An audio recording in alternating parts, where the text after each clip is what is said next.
समदोष सम अग्नी समधातू मलक्रिया प्रसन्न आत्म इंद्रिय मनाहा स्वस्तम इति अभिधीयते. म्हणजे शरीरात जे काही 3 दोष, दोष म्हणजे आपल्याला एरवी वाटतं तसं कोण दोषी अशी संकल्पना नव्हे, तर बॉडी कॉन्स्टिट्यूशन म्हणून शरीरामध्ये वात पित्त कफ असे 3 दोष आयुर्वेदाच्या शरीर क्रियेनुसार येत असतात. तसं ह्या 3 दोषांची शरीरातली समस्थिती, समदोष, सम अग्नी. अग्नी म्हणजे तुम्हाला चांगली भूक लागली पाहिजे सडकून, ठीक आहे.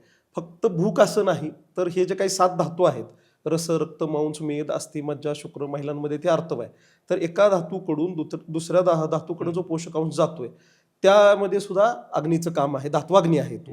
तर हे समदोष सम अग्नी समधातू मलक्रिया, मग शरीरातले ते सर्व धातूंचं कॉन्स्टिट्यूशन चांगलं असणं, चांगल्या पद्धतीनं मलक्रिया, मग त्याच्यामध्ये तुम्हाला लघवीला खळखळून छान साफ होणं, चांगला घाम येणं, चांगल्या प्रकारे पोट साफ होणं, समधातू मलक्रिया प्रसन्न आत्म इंद्रिय मनाहा.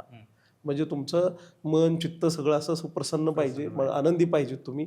तर हे सगळं जर असेल तर ते आरोग्य आहे.